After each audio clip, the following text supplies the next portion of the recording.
Pastor, um tema polêmico, hein? É. É pecado ter dívidas? Se sim, como não pecar se não tiver condições de arcar com tal compromisso? Ah, Então, meu eu Deus. tenho dívida, não tenho como arcar com isso. Estou com meu nome no SPC, no Serasa. É pecado ter o Ai, nome no meu Serasa, Deus. pastor? E Jesus se eu não tenho Cristo. condição de arcar com tal compromisso? E aí, como fica? A gente dá risada, mas é uma dúvida que existe de É. fato, né? Aí em alguns, né? Mas notícia boa, meu irmão endividado. Olha lá, outra lá. Notícia boa, meu irmão endividado. No céu não tem Serasa. Aleluia. No céu não tem Serasa, né? E ali é um corpo glorificado, ali não tem Serasa, tá tudo em paz. Não, não é pecado ter dívida. É pecado fazer dívidas sem necessidade. Olha, Olha forte. aí. Ter dívidas não é pecado. Mas fazer dívida porque quer viver uma vida de ostentação é pecado. Fazer dívida porque não quer mudar o seu padrão de vida, não quer mudar o seu conforto num momento de desemprego, num momento de dificuldade, e aí faz dívida, aí está o pecado. Porque a palavra diz: por que gastais o vosso dinheiro naquilo que não é pão? Né? A palavra também fala: não ambicioneis coisas altas, mas acomodai-vos às coisas simples, né? As pessoas misturam muito, Theo, a questão de prosperidade com riqueza. Né? Riqueza não tem nada a ver com prosperidade. Prosperidade não tem nada a ver com riqueza, né? Eu não vou citar nome aqui, mas nós temos um casalzinho na igreja que, né, aqui de forma pública, não quero citar eles aqui, que eu não pedi para eles para citar, né? Mas nós temos um casalzinho ali na igreja, mas tem uma vida tão simples, né? Uma vida humilde, uma casa simples, um carro simples, mas esse casal é tão próspero, mas tão próspero. E eu conheço gente tão rica, mas que não é próspera. Né? Isso dá um nó na cabeça de quem não compreende as coisas espirituais. Eu falo isso para os jovens, quando estou ministrando jovens, eu falo que em mansões tem gente se suicidando e em barracos tem gente feliz porque conhece a Jesus, né, pastor? É verdade. E Jesus, né, ele traz aquela comparação tão gloriosa, né? Que um homem estava num campo, achou ali um tesouro, mas ele não era proprietário daquele campo. Então, se está dentro de um campo que não é meu, o que eu achei não é meu, né? Então, está escrito assim, né? Ele compara com o reino de Deus. O reino de Deus é como um homem que achou um tesouro num campo.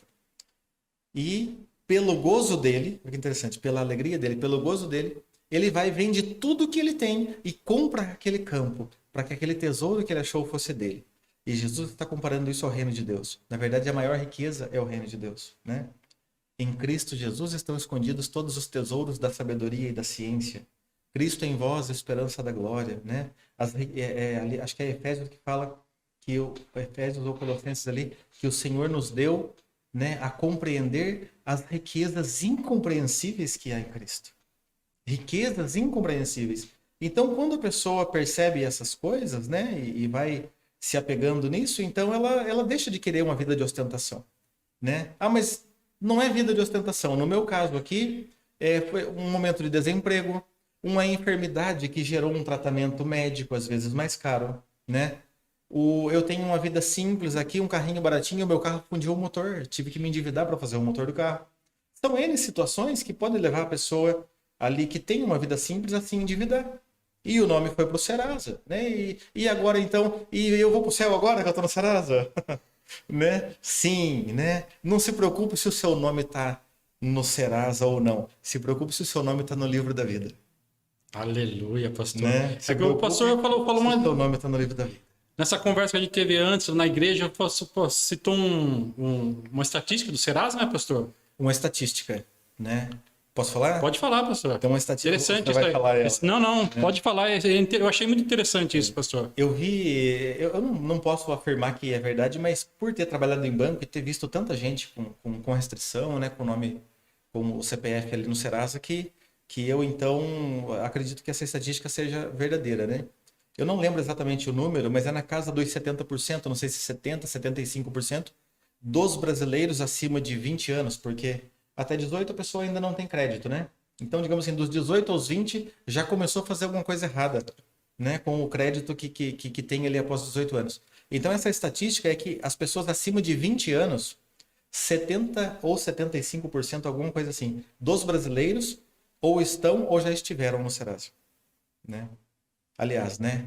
O Serasa não é uma base de dados de gente que não paga conta. O Serasa é uma base de dados de todo o CPF de todo brasileiro, né? Então estão com o nome restrito no Serasa, né? O nome no Serasa todo mundo tem. Às vezes as pessoas nem sabem, né, pastor? Nem sabe. Como eu comentei um dia, fomos comprar numa loja lá, você foi passar lá, falou, moça, você tá com uma restrição. Você falou, como? É, Foi ver, era uma coisa da confecção lá, a Isabel foi lá, pagou, às vezes a pessoa nem sabe. sim. E esse pós-pandemia também, né, pastor? Muita gente perdeu o emprego, Foi. muitas pessoas teve que, né, fazer empréstimos, e acabou que né, eu acho que o pecado é você continuar naquela situação e se acomodar, né, pastor? Sim. O pecado é não querer pagar aquela Exatamente. dívida, né, pastor? Tirar seu nome, né? Na verdade, o pecado aí, ele tá, na verdade, não é da pessoa ter dívida, mas tá no caráter, né? O pecado tá no caráter. A pessoa tem o dinheiro para pagar e não quer pagar. É. Eu tenho dinheiro para pagar essa conta, mas eu quero ir pra praia. Eu tenho dinheiro para pagar essa conta, mas eu quero trocar meu carro, né?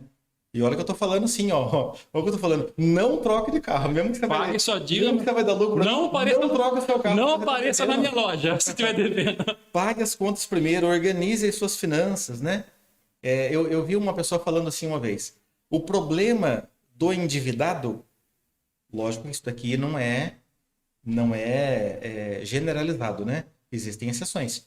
Mas, via de regra, o problema do endividado não é dinheiro, né? E a pessoa dava um exemplo assim. Pega uma pessoa que está devendo 10 mil reais e dá 10 mil reais na mão dele e vê o que ele vai fazer. Vai pagar dívida?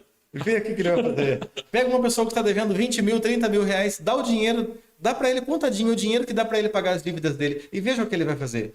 Ele não vai pagar. Isso via de regra. Tem as exceções, lógico. Tem as exceções, né?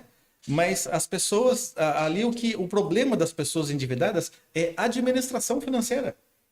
É organização financeira, né? E é a questão do status, da ostentação, né? Tem gente que ganha 2 mil reais por mês e mora numa casa que o aluguel é 2 mil por mês. Meu Deus do céu, como que você vai comer? Se você quer morar numa casa de 2 mil, você ganha 2 mil.